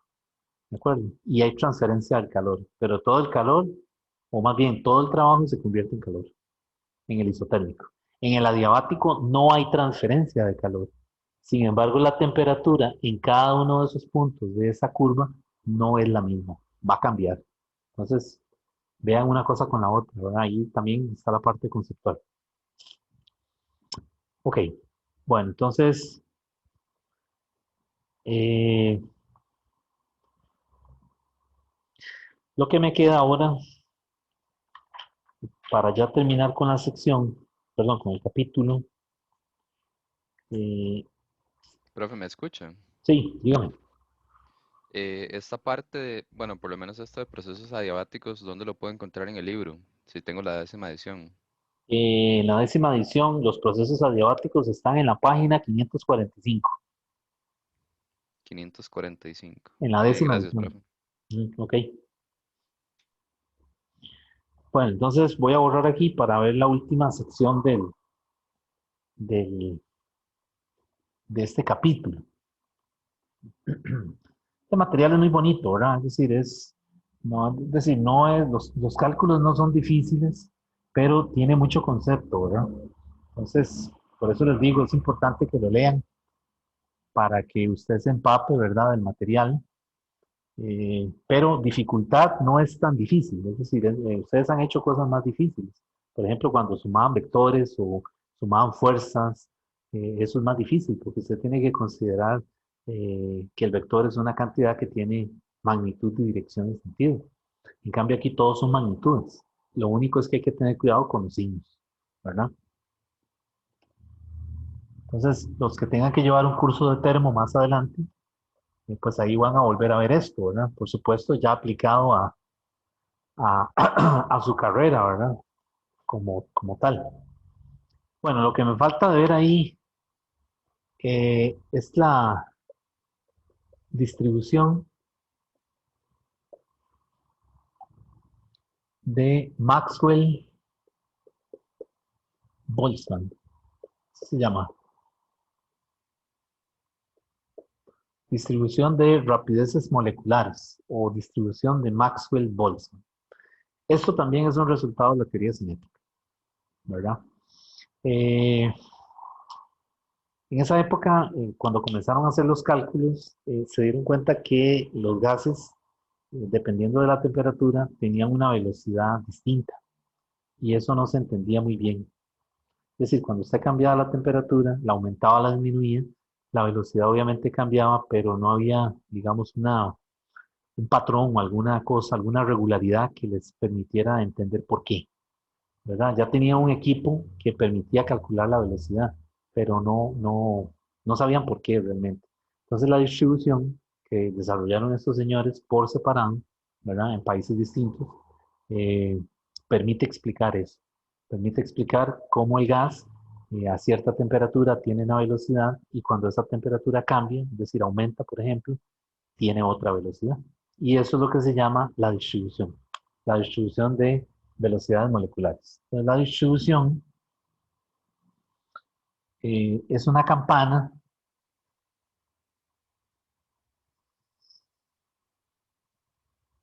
que es asintótica al eje X, pero nunca lo toca. Entonces aquí tenemos que utilizar integrales impropias, ¿verdad? Para analizar estos tramos aquí que no son, que son asintóticos al eje X. Ok, entonces aquí arriba, lo que está en Y le vamos a llamar f de v, que es la distribución como tal, y lo que está en X es la v. Entonces la v está en metros sobre segundo. Y la distribución tiene unidades inversas, segundo sobre metro. Por eso también es una distribución. Es decir, no es una función. Entonces, cuidado, ¿verdad? En matemáticas hay distribuciones y hay funciones. Son cosas distintas. Esto es una distribución. Bien, entonces, la distribución, voy a ponerle de una vez el resultado al que ellos llegaron. Es la siguiente ecuación. Ellos en el libro le llaman NV, yo la llamé F de V. Entonces, esa distribución F de V es igual a 4pi por n mayúscula por, y dentro del paréntesis va m0 entre 2pi kb a la 3 medios multiplicado por v cuadrado por e, el exponencial, la función exponencial, ¿verdad? Y aquí arriba en el exponente va menos m0 b cuadrado entre 2 kbt. Esa es la famosa distribución de Maxwell-Boltzmann. Los dos llegaron a ella simultáneamente. Bueno, simultáneamente no, pero llegaron por separado. ¿Cómo llegan a esto? Es un trabajo matemático súper denso, ¿verdad? Engorroso. Es un trabajo demasiado que no es del interés del curso. Lo que queremos es entender qué nos aporta esa distribución. ¿Ok? Entonces, esa es la distribución como tal. La n es el número de moléculas de la muestra de gas que usted esté estudiando. La T es la temperatura absoluta, la Kb es la constante de Boltzmann, el M0 es la masa de una molécula, y aquí el V es la velocidad, digamos, de un conglomerado de moléculas a una temperatura dada. ¿Ok? Entonces, estos señores lo que hacen es que se dan cuenta de que en este punto aquí, en el máximo, hay una velocidad. Y esa velocidad se llama la velocidad MP. MP, muy fácil de recordar, la velocidad más probable, que está a una temperatura dada. Y un poquito más adelante, aquí ya en la bajadita, cuando comienza la pancita ahí a hacerse, hay una velocidad que es la velocidad promedio. Es el otro valor que aparece. Y ya bajando un poquito más, aparece la velocidad RMS, que es la velocidad que se había obtenido con el teorema de equipartición. Entonces, la distribución de Maxwell-Boltzmann encuentra por otro mecanismo la velocidad RMS que ya habían calculado con el teorema de equipartición. Y aparte de eso, encuentra estas dos velocidades. La más probable, MP, y la V promedio, que eran velocidades que se observaban experimentalmente cuando se cambiaba la temperatura del gas, pero que no se entendía por qué aparecían estos valores. ¿Ok? Entonces, estas dos es el resultado de integrar la distribución. O sea, si yo integro esa distribución desde menos infinito a infinito, no lo voy a hacer porque es mucho trabajo. Son integrales impropias, ¿verdad? Y es decir, aquí no nos vamos a poner a hacer eso. Si yo integro estas dos, o sea, si yo integro la distribución, puedo obtener la promedio y la RMS. Y si derivo la velocidad, perdón, la distribución con respecto a la V y lo igualo a 0, obtengo la MP. Entonces, derivando la distribución, porque esto es un máximo, ¿verdad? Hago el criterio de la primera derivada, obtengo VMP. Integrando la distribución, obtengo V promedio y VRMS. Eso es, digamos, lo que uno tiene que tener aquí presente. Dos salen integrando de menos infinito a más infinito. Y la tercera, la más probable, sale derivando igualando a cero. ¿Ok? Entonces voy a poner los tres resultados aquí de una vez para que ustedes los vean. La primera, la V más probable, es 2kBt entre M0. La siguiente, que es, ¿cuál es? La V-prom, es 8kBt entre pi por M0. Y la siguiente ya la conocemos, la RMS, que es 3kBt entre M0. Esta ya la habíamos obtenido de el teorema de equipartición. Y ahora la volvemos a obtener integrando la distribución de Maxwell-Boltzmann. Entonces vean que de aquí ya vemos que la VRMS siempre va a ser mayor que la V-prom, y la V-prom a su vez es mayor que la VMP, la velocidad más probable. Y esto era lo que se veía o lo que se entendió, digamos, cuando ya, es decir, cuando se obtuvo este resultado, ya se entendió por qué en ese experimento, cuando cambiaba la temperatura, entonces cambiaba la velocidad, o las moléculas ya ahora tenían todas aproximadamente una misma velocidad, que puede ser la velocidad promedio o la velocidad más probable. En general, otra cosa importante, vean, cuando la temperatura aumenta, la distribución tiende a bajar y a desplazar la campana. Entonces, si esto es T1 y esto es 3T1, se observa este efecto. Es decir, la distribución como que se tiende a aplanar. Ahora que está de moda esto de las curvas estas del coronavirus, ¿verdad? Que quieren que se aplane, que no se ha logrado, no se ha podido hacer.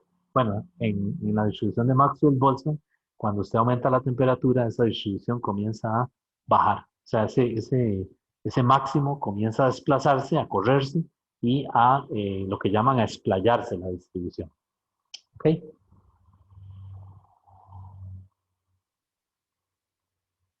Bueno, entonces esa es la distribución de Maxwell-Boltzmann.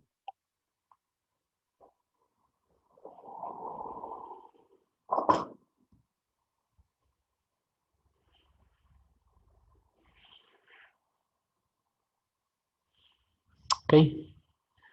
Bueno, entonces en el tiempo que me queda, son las 4:36. Quiero hacer un problema que no es tan largo. ¿Ustedes creen que me da tiempo? Sí, profe. Bueno, ahí voy a mandarme entonces. Es para que no quede lo de teoría cinética así como en el aire mientras que hago una clase de esto.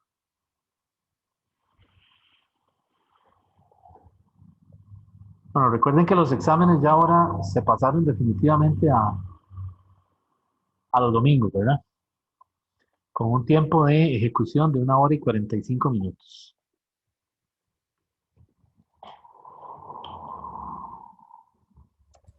Profe, la ventana de tiempo para meterse era la que propusieron, de 8 a 12. Creo que era de 7 a 12, ¿no? Bueno, no me acuerdo muy bien. 7 a 12. Sí, creo que era de 7 a 12 que la habían puesto, ¿verdad? Ok. Entonces hasta este domingo que viene en 8 es el de estos temas.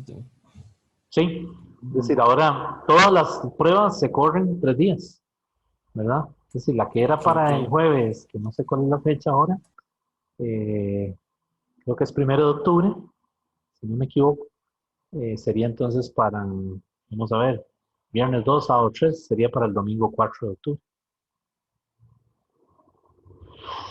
Bueno, vamos a ver este problema si nos da tiempo de hacerlo. Voy a leerlo. Bueno, este problema dice, una molécula de oxígeno, entonces es O2, ¿ok? Ya sabemos que es diatómica, cuya masa molar es 32 gramos por mol, tiene una temperatura de 300 Kelvin.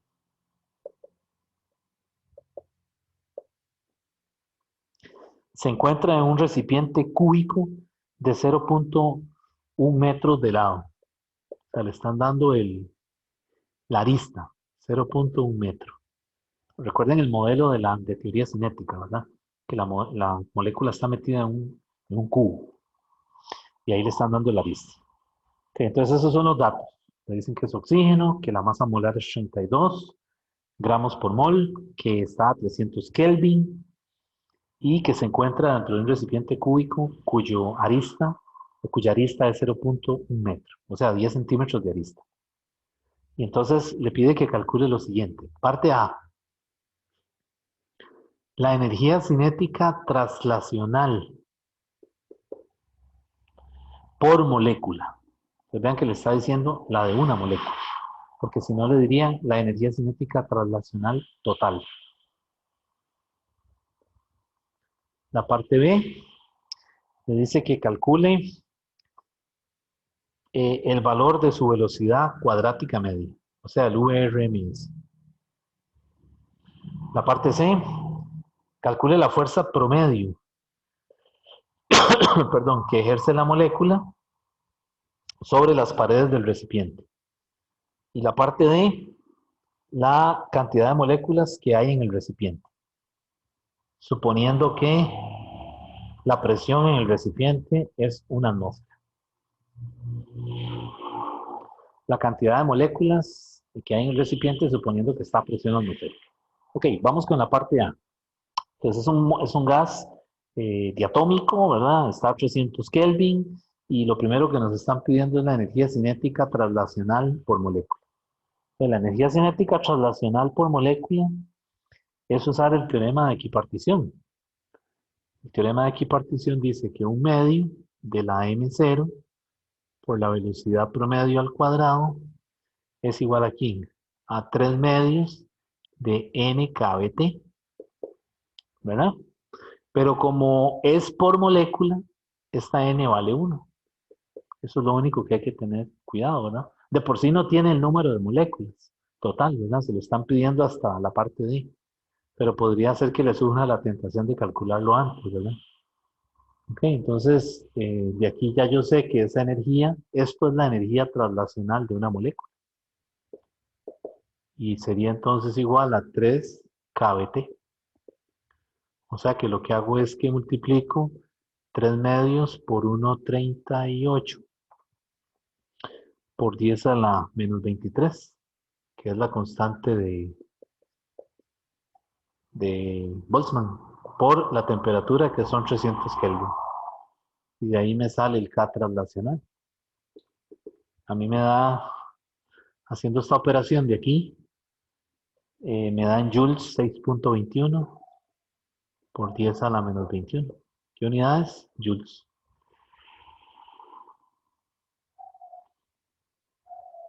¿Ok?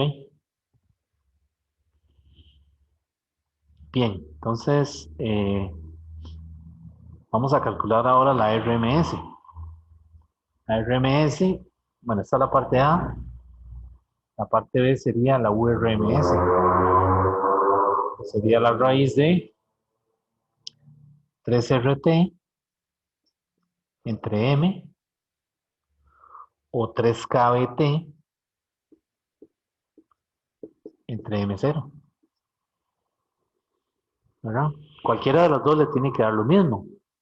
Ya yo les había dado una fórmula ahí, ¿verdad? Que relaciona al M0. Pero esta es más rápida, porque tengo todo, ¿verdad? Me dieron la masa molar. Entonces uso esta mejor, más rápido. Entonces esa velocidad sería raíz de 3 por 8.314, que es la constante de los gases, por 300, que es la temperatura a la que se encuentran. Y la masa molar dice que son 32 gramos por mol. Pero vean que todo tiene que estar en unidades del sistema internacional. Entonces esto tengo que dividirlo entre 1000 para que me queden kilogramos por mol. Entonces aquí serían 0.032. Y haciendo esa operación me da 483.4 metros sobre segundo. Y ahí tendría la velocidad. Intente hacerlo también por aquí, ¿verdad? Para que vea que le tiene que dar lo mismo. Ok, la parte C dice la fuerza promedio. La fuerza promedio es lo que lleva más trabajo.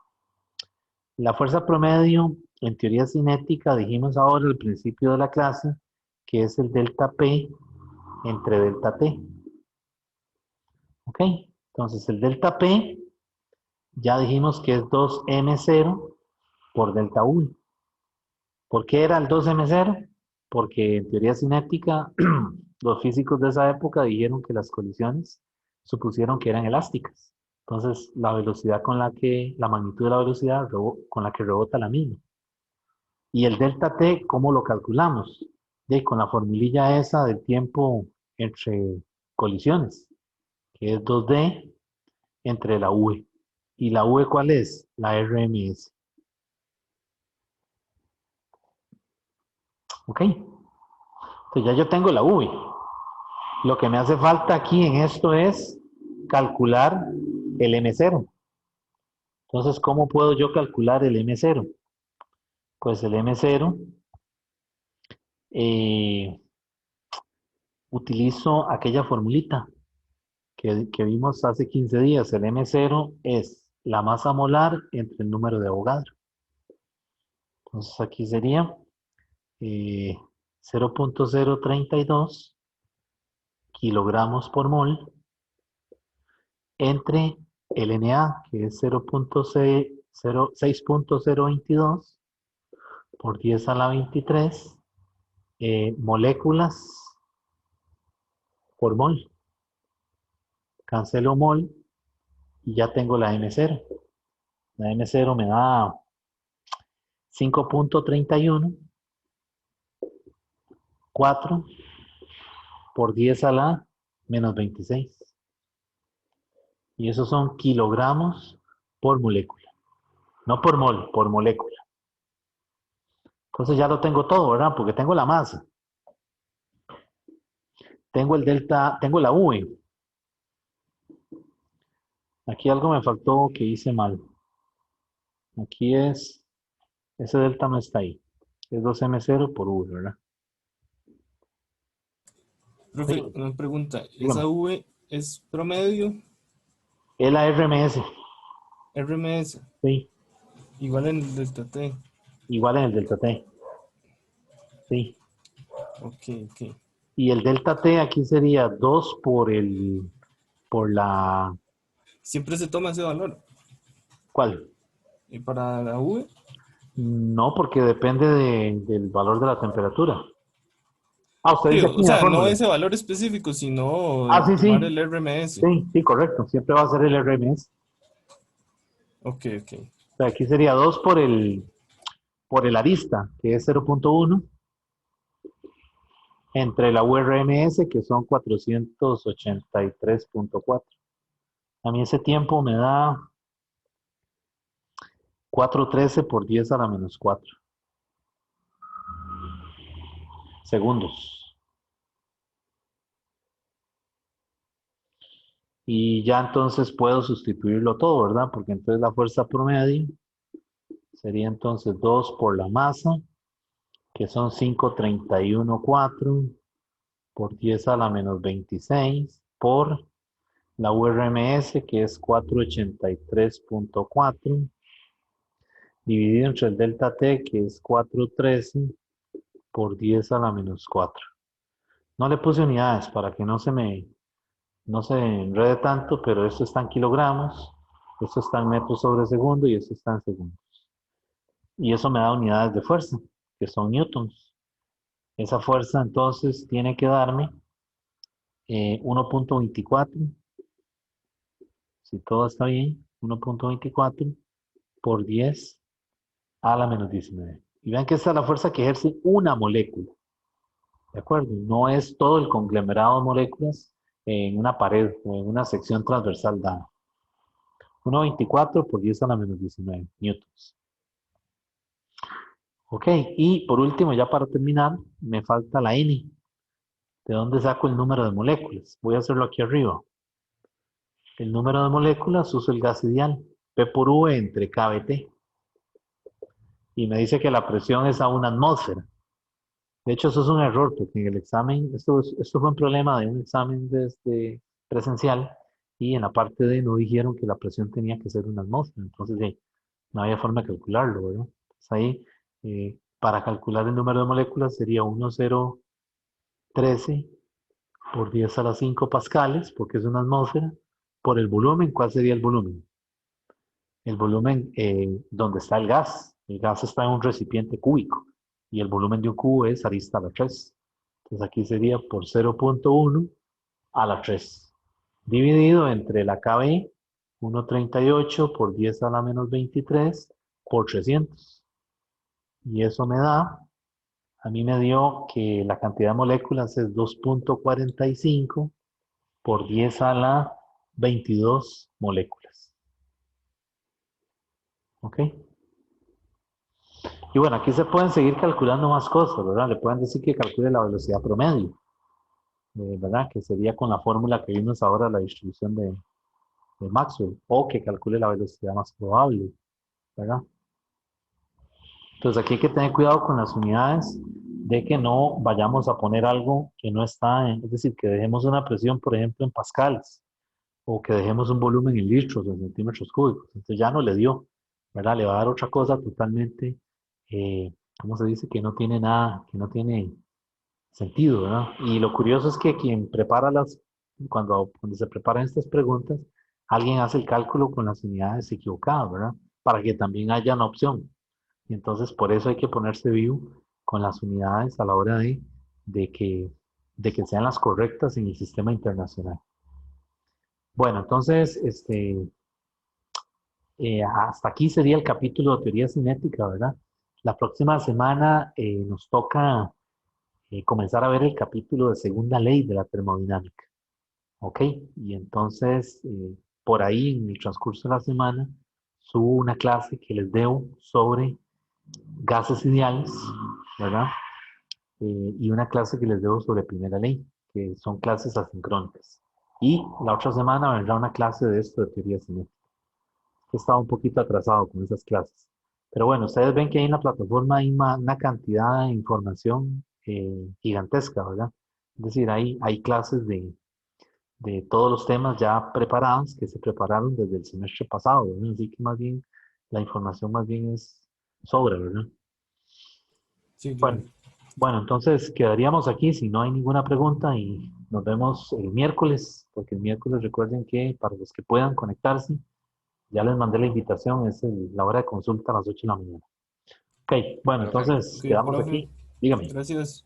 Ok, yo tenía Gracias. una última pregunta, ajá, porque bueno, yo casi no uso el libro y estaba revisando el que descargué ajá, y creo que no es el que está usando usted, porque bueno, primero que todo descargué el Serway, ¿verdad? ajá.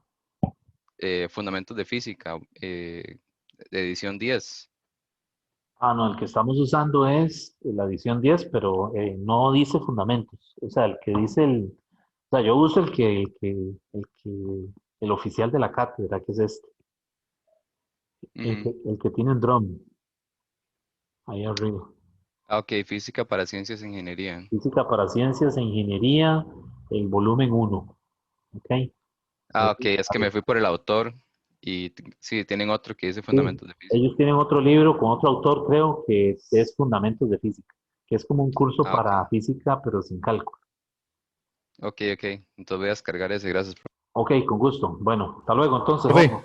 Dígame. una consultilla ahí rápida. Sí. ¿Usted no sabe dónde se puede conseguir el solucionario de ese libro o si la cátedra lo tiene? Ok, yo lo tengo. Si usted necesita las soluciones, solamente me escribe un correo y yo le voy pasando las soluciones, digamos, de los capítulos. Por ejemplo, ahora, si necesita los de temperatura, el de temperatura y el de primera ley, me manda un correo. Mi correo lo tiene por ahí, ¿no? Sí, sí, sí. El de oficial, el de la U. El de la U puede ser, sí, me escribe ahí y entonces usted me dice, eso sí, por favor identifíquese, porque yo tengo muchos estudiantes. Y Ok. entonces yo doy la física 2 de físicos y la física 2 de ingeniería. Entonces, si usted me dice, soy de física 2, me quedo guindando porque en los dos les ofrecí el solucionario de los libros y son distintos. Ok, está bien. Entonces usted me dice, Profe, soy de física 2 de ingeniería. Necesito el capítulo 1 y el capítulo tal y el otro. Y yo enseguida se los mando. Ok, es que digamos, yo lo estoy buscando en PDF, pero por ningún lado lo encontré. No cuesta mucho encontrarlo porque es que ¿sabe qué pasa? Que como el libro es el más reciente, la editorial cuesta mucho que libere el solucionario, porque de ahí, usted sabe que esto es un negocio, ¿verdad? Tener el Sí, libro. claro. Entonces yo lo que les dije desde el primer día de clase, si alguien necesita las soluciones, no le puedo mandar todo el libro, todas las soluciones, porque usted sabe que pues la editorial nos lo da a nosotros para que lo usemos. Pero sí le puedo ir mandando, digamos, por lo menos 2 capítulos para la siguiente prueba. Y vamos ahí de 2 en 2. Ok, profe, muchas gracias, genial. Ok, bueno, con mucho gusto. Hasta luego.